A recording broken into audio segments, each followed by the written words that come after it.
hai limin lo mai ti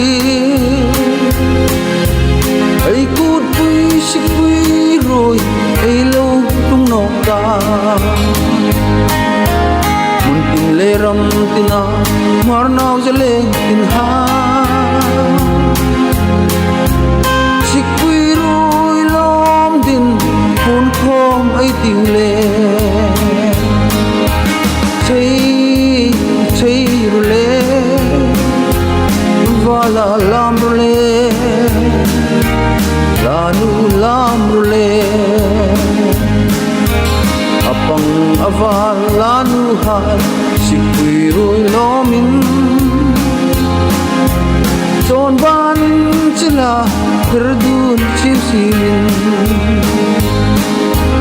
ai lai khai rolin son ban vai rolin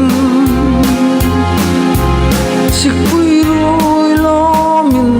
lam siu siu ti ai put pui sikui roi pi pu mi ro chun hin ai nam su rem na in thun mal ro sen in khal na ban sanin sim la in thru na chlem in khim mal ro sen thei le vala lam le la nu lam le apang aval la nu ha sikui roi lomin ton banin chela terdun sirin ai lai khai rolin ton ban vai rolin sikui roi lomin lam siu siu ti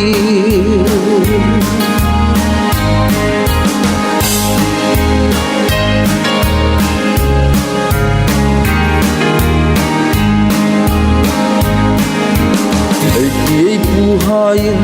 ai ham tut pui dinga an lo nam lak chu sikui ro hi ani vel mun tina sang min thang su din trôi sang pe tiu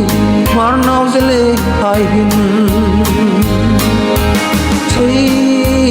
thấy le vala lam le